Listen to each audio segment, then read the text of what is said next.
Hello, Hayden Barton for the Batman tradition. We are back. Let me take off my Robert Pattinson, the Batman personal glasses first. If you haven't checked out that review I did, please do. I'm trying to get views, trying to get some engagement.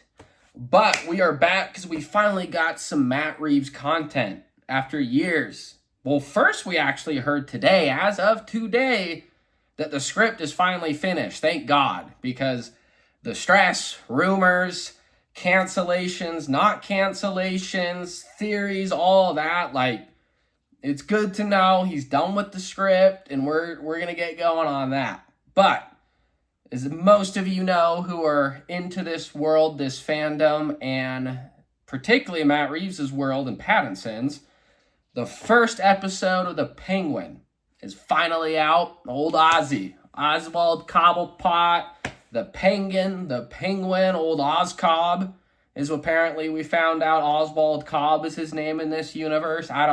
Apparently Cobblepot was a little bit too far out there, but already calling him the Penguin, I don't know, but I'm going to do reviews of all the episodes, just, new content, exciting things to talk about, actually, like fresh, right out the gate things, thoughts and feelings. Episode 1, I feel episode 1s are important, right? Like, they don't always end up being, the best episode, I'd say, in any series or season, but they definitely, have a job of hooking you in, even if it's not a great episode. I think it should do its job as just, at least keeping you interested enough and inclined to, at least be like, all right, that was good enough. I'll keep watching, because if it's just bad and you're like, I'm never watching that again, then your episode 1 didn't do a good job. But fortunately for this, I will definitely say right out the gate, I will be continuing to watch. Of course, I mean, I'm sure if you look up any review for this show at the moment, basically all the reviews are, just incredible. Everyone's giving it tons of praise. The only negative one I think I've seen is IGN, which just gave it such a crazy review score. I don't know. I didn't watch it or read it, really. I just saw the review score. But right out the gate, the way this starts, I love how I said this, and I did a video that was basically a wish list of things I wanted to see from this show, and it checked so many boxes off right from the first introduction, because one of the things I wanted to see was a bit of how the world, or not the world, Gotham City is kind of their outlook on Batman a bit post his events and helping people and saving people after the flood. Because it definitely implies that they have a different perception and outlook on him as, a hero, or, the hope Gotham needs, as he says, compared to the very beginning. And what I loved is that they, talked a bit from the news outlets and different things that are saying about how the Batman is out helping citizens, on top of the stadium after the flood. And it just does a good little bit, just a little taste of the world building and the afterthoughts after effects of what happened. Because, with the city flooding, what parts of the city got hit the most or the worst, how people are dealing with it.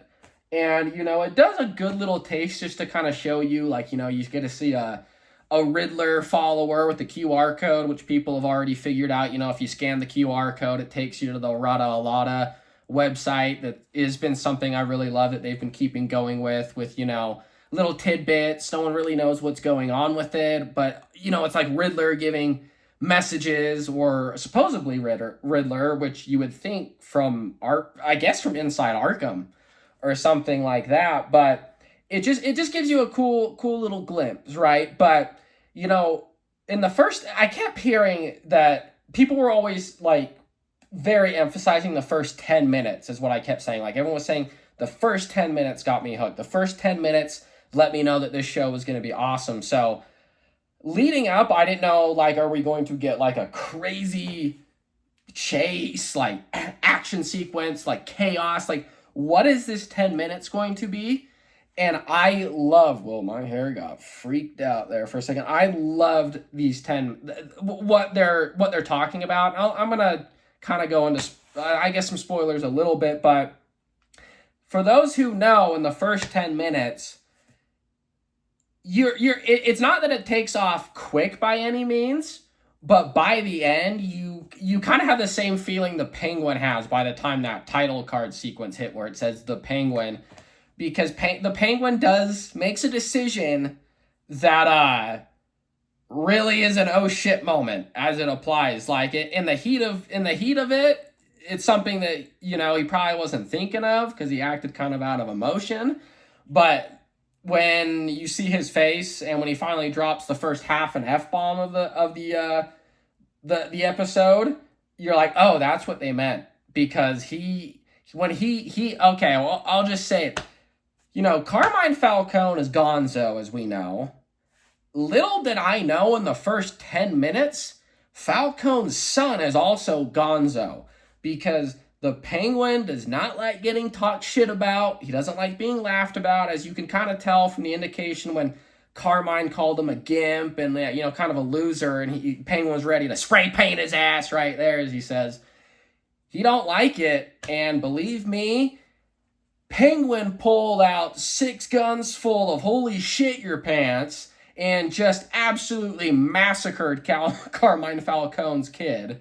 Took his ring, took his jewels, gonna take his fortune, and that just set up a whole shitstorm of stuff for this season, and I loved it. That was one of those things, but when the title card sequence hits, you got a smile on your face, because you're like, we are into some stuff. Even if there's not Batman and there's not this, there's a lot of interesting shit that's about to go down in the Gotham underbelly, and Penguin is gonna be the start of it, and I thought that was cool.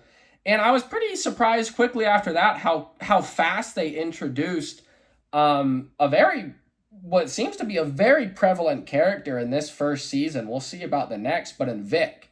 He's a character who Penguin meets just from stealing rims off of his, what color does he say it again? People call it purple, but what does he say? Plum. He says his plum car. Vic just unfortunately happens to be the one cat who doesn't get away. The rest of his little Rugrat band, skimper away and hide, but Vic's down there, gun against his back, big old Colin Farrell, bullseye back in the day. He's got his gun pointed right dead center, about ready to bring in swift injustice to any rim shitbags. But, we introduced him very, very quickly. And one of the other things I mentioned in my video was how I really wanted to know what his premise in this show would be. Would it be some sort of, I guess, characteristic where he's, kind of sort of a Penguin, kind of leads him down a you don't want to be in this world, kid, you got to get out of it, kind of that hey, I messed up, doesn't mean you need to be messed up kind of mantra or what.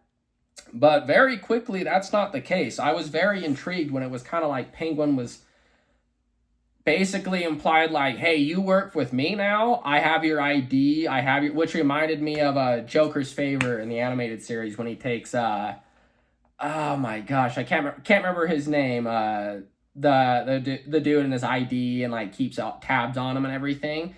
And it's just basically forcing Vic to help him. He doesn't want to carry that heavy ass body bag down the stairs. But then I was quickly surprised that when he's done working, basically done using Vic for the hard work he doesn't want to do, and he's ready to put Vic in the back of the car with the dead body, ready to kill him. Which was it's so weird because it's really those things like Batman always has these. It's Batman by far, you love his villains and you love to hate his villains, because even though they can be the sickest, most sadistic, evil people on the planet, like the Joker, you still just love watching them play and work, and their theatricality and characteristics and how they operate is just so entertaining. So it goes right from like you loving to hear about the Penguin and just being interested in what he's doing because of what he's done, and then you're like click back into like, wow, I mean, again, like, hey, this is still the Penguin, and he was like almost prepared to kill a kid, like kill a young kid, because he's still the Penguin. But you know, I think something that's interesting is that it's implying, because it's given off as most people will say see it implies like Vic kind of has a stutter, kind of like some bit of a disability that resonates with the Penguin. As you can see right from their first interaction, as he's almost ready to shoot him, that with Penguin also having a disability, there's that little connection that, you know, Vic might not know, but kind of kept him alive. So from there, the first dynamic is really such an entertaining episode of watching like Vic scared shitless, but Penguin also like having to play it cool, keep it off, like cover up his mistakes while also just kind of allowing this kid to tag along. And man, the introductions that it goes into with, like, again, back to the theatrics of enjoying watching these characters. So much of the episode post that is, it's not so much as like a world building, like, hey, we're going to know exactly what's going to go on the entire season, a little bit, but it's really just Penguin, you know, when he realizes he had that oh shit moment, what have I done? It's just him having to figure out, like, how am I going to course correct this? How am I going to figure it out? How am I going to survive? Who knows? And it's so crazy because then he clicks back to that entertaining character you love to watch, because, you know, it doesn't always just, like, no one always goes out and tells you, like, hey, Penguin is a mastermind. He's smart. He's quick. He's good on his feet. They show you in this episode the way it kind of, by the long run, when it seems like Penguin is kind of, you know, in trouble, you don't know how he's going to get out of it. He's got a plan. He's thought things through. He's building this, like, sort of turf war with, you know, the Falcones and then the Maronis, and like the plays he's making is so interesting because you're seeing a really interesting way for him to become that rise of power mobster that people are expecting from the Penguin. And I don't want to go into every detail of that because I don't want to spoil everything if people haven't watched it. But man, it is like things he does with specific items he gets from like Alberto or like the family is so entertaining. And you know, I've seen a lot of the praise has been going to the lady, and I should have looked up her name before I did this, but the person who's playing the Falcone out of Arkham, Sophia. I think if it's not Sophia, that'll be so embarrassing. But you know, she appears into Penguin's life out of sheer surprise, without him knowing that she got out of Arkham. And you know, that actress is crushing it. She plays such a great, you know, Two-Face style of a character between, you know, acting as if she is all sane and fine and rehabilitated, but you can see behind her eyes that no, she's messed up. And you don't really know if it's like, hey, they kind of rehabilitated her enough to where like she's got this on and off switch, or she just got out of there and she's still, you know, 3 ways towards the weekend. Like that bitch is just completely crazy. But by the end, they've definitely kind of implied like that her and Penguin have some differences they're gonna have to figure out. That it'll be fun to watch because Penguin is gonna have to try to survive or hide or get away from a lot of people during this season. You know, and that, speaking of another character that I think is super interesting, is that they introduced as Penguin's mom.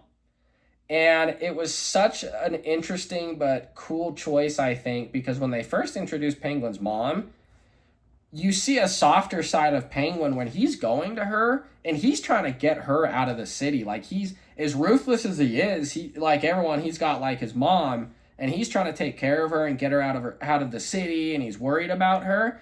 And what's so interesting is that you see that the hardened, you know, evil, you know, Batman villain showing almost the softer side, almost looking like the nice guy.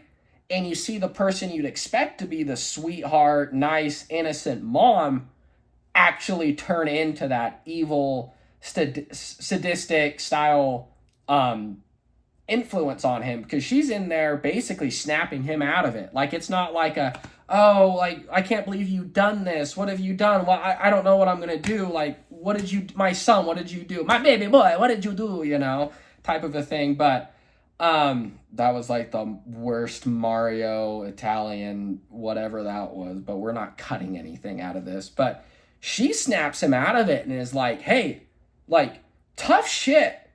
You didn't kill him because it was an accident. Okay? You killed him because you goddamn wanted to. You know, to quote Arrow, what did he say when he's like, I wanted to and I liked it, god damn it. He wanted to, and it's his choice. She's like, what are you gonna do about it now? You gonna go run away and hide? She basically gave him like the mama didn't raise no bitch speech. Like, you need to get back out there and take what's yours. You know, we don't mess around in this family. You're a Cobb, and you got to go take your shit. She basically tells him to get his ass back out the door, get in the car, and go start beating ass, right? And he kind of does. By the end, he finds a very interesting way involving Vic to manipulate and start this internal war between the Falcons and the Maronis that is really going to lead into the rest of the season. And you know, I will say, just as an episode, I like I said, I enjoyed it enough. I'm going to keep watching it. I'll easily watch every episode of the season just because it's Batman related. Well, I say, you know, I think it did its job in interesting fans, like I said, and I can't wait. I feel like it's just only going to get better from here. So far, I can't say there was any characters in it that like drove me crazy or annoyed, which is like a very good thing. And probably the biggest surprise is I never expected to hear 9 to 5 in a Batman Matt Reeves universe. That was a huge surprise, but it works. I got it. I dig it. Like, good for them. But that's just a brief little rundown of what I thought. I'll be back next time with episode 2 when it drops. Please go check out the Penguin, Oswald Cobblepot, OzCobb, the TV show on HBO. Let me know what you all think. You know, I'm trying to get some more views on these, so if anyone watches this and wants to comment, start some fan interaction, please do. Just let me know what you all think. But I hope everyone enjoys it. If you don't, please share those as well. But this has been Hayden Barton for the Batman Tradition, and I will see you whenever the hell I decide what my next video is.